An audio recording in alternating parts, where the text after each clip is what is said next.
Hey YouTube, welcome back to my channel. So I've been absorbing all of the content and the press releases regarding Meghan and Harry, of course, and our late Majesty the Queen. It's definitely a dark period of time over here in the UK, and there's been so much going on. I haven't really had the time to stop and take a moment and create some content, but this jumped out to me today that allegedly, which I think is absolutely disgraceful, Meghan Markle was wearing a microphone to the Queen's memorial during that walkabout with her husband Harry. Now, because Meghan Markle has done so many controversial things and she's told so many lies, no one is going to give her a minute's rest. This story literally has leaked, and of course, her media team are basically trying to quash the rumour, even though we can all see in these images that there's something underneath her clothing. Now, this would definitely be in bad taste, and we know that, of course, this would have to do with either her Netflix content that she has to create and her podcast content that she has to create. There's also another media PR disaster storm going on. On top of that, she also has some quite damaging, negative, toxic episodes that were designed to attack the royal family and the Queen at large. But due to the Queen having suddenly passed unexpectedly, she's now fighting with Spotify to get these episodes cancelled. Now, Spotify, because they've already put so much money, time, and effort into these episodes, have basically told her no. We're not going to allow you to rewrite these episodes, these podcasts, and redo them and edit out all of these backhanded, snide attacks on the firm, because we've already spent the money and we want our penny's worth, and we think that it would make for good listening. They want to get maximum streams, of course, so that they can make as much money as possible from advertisers.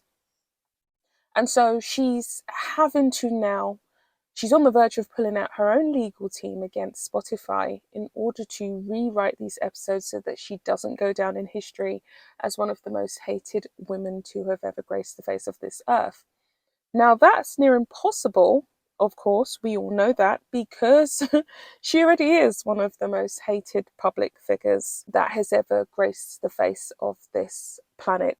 Everyone is going crazy about this. There's a news page that I actually cover and watch on Instagram, and a lot of people have been dropping their thoughts and comments as to whether it is true if she really was wearing a mic. Now, I've studied these images and I've had a look at them, and I personally believe, from my own personal viewpoint, that she definitely was wearing a mic, because from what I can see, the way in which the fabric stretches over and then dips in, she definitely looks as though she had a recording device underneath her clothing. Now, this also mirrors the time when, of course, she came back to the UK for the Queen's Jubilee not long ago, and she basically was wearing a mic at the church service, and we all saw the mic there when she was wearing that nurse's Dior coat, which just looked like a nurse gown. She was wearing it there. So critics speculated that Meghan Markle had a secret microphone under her dress while greeting mourners at Windsor Castle on Saturday in the wake of the Queen's passing. But an insider exclusively has said that the accusation is in fact baseless.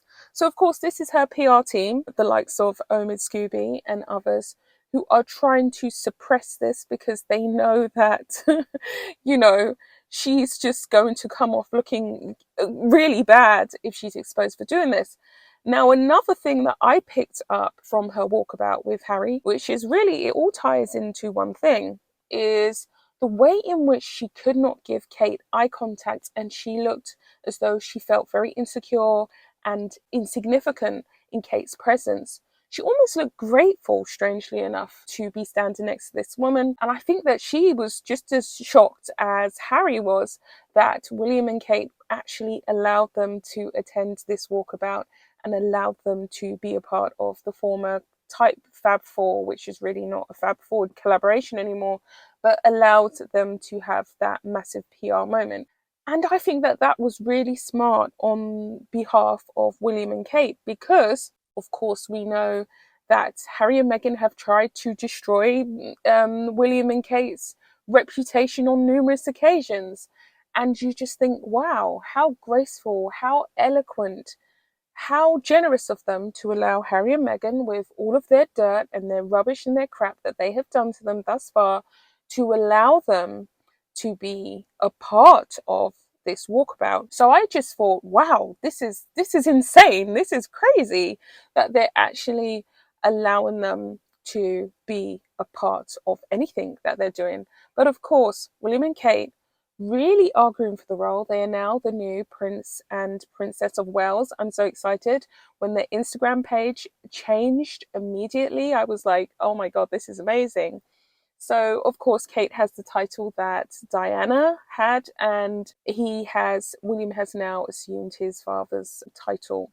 It's exciting stuff. It's an exciting period because there's been so many shifts in the roles in the monarchy, and then obviously it's a very depressing period because it really is the end of an era. I mean, the Queen has been on the throne since way before I was born, right? And a lot of you listeners as well. So it's just kind of like, wow, she's gone. I remember going to see her mother, the Queen's mother, laid to rest when I was relatively young.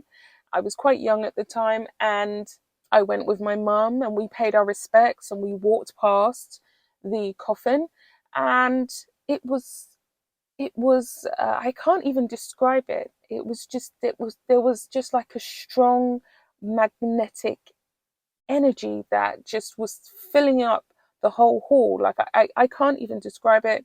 And of course I was a kid at the time, so I didn't even fully understand the significance of this firm and the family. I was just in awe, to be honest with you.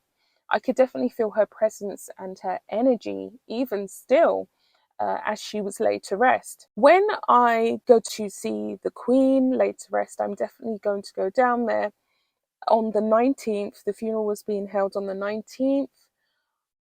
I don't even know. I definitely know that it feels surreal that she's gone even now. I can't believe that she has gone. Before I waffle on about our mourning, our loss, the passing of the Queen, I don't want to lose the direction of this video. She's pretty much out. Meghan Markle is out of shape. She's been accused of wearing a mic pack. I know she was wearing a mic pack, and it really is quite disgusting and distasteful, to say the least. So someone has said, they've actually commented on one of these speculative posts, she either wore an audio mic or she didn't. What's disgusting is that she's playing games with the media during our Queen's funeral, and roll on the 20th of September, she is going home finally. So yeah, of course, we have to tolerate Harry and Meghan being here all the way up to the run-up of the funeral, and then they're going to jet off in their private plane in their luxurious way, as they do, and they're going to fly home back to America. And unfortunately, for my American subscribers, you're going to have to deal with them and their PR stunts and all of their rubbish. Someone has said, I also believe she had a mic and she kept putting her hair to one side, and Harry had his hand in his pocket a few times. I would like to know if this was done, and if this content ends up in their Netflix series, can the royal firm do anything about it? I'm not sure. I feel as though, because they are so slippery and they have been so conniving and self-centered, I don't know how much power the firm's really going to have, because Prince William walks a fine line along with his wife as to how they handle Meghan and Harry. It's almost like you have a big pot of boiling, bubbling, scorching hot oil, and if you get a cup of cold water and chuck it right in the middle of it, you're going to get burnt. Meghan and Harry are the deep frying pan filled with the oil, and then William and Kate are the cold water. Oil and water really don't mix, do they? So it could be an explosive reaction that could end up in nasty scars and burns for the likes of William and Kate. I don't know what's going to happen, but I just think that the royal family really is quite vulnerable right now because, of course, Harry does have the right, as much as we don't agree he does, to have access to his grandmother because, of course, that was his grandmother. But is it really worth their while and their time, allowing him to have as much heavy involvement as he has? Not really. I just don't think it's worth it. I'm going to end it there because there's many other things that I need to cover while I'm on the subject of this. So I will be back with another video. Bye, guys.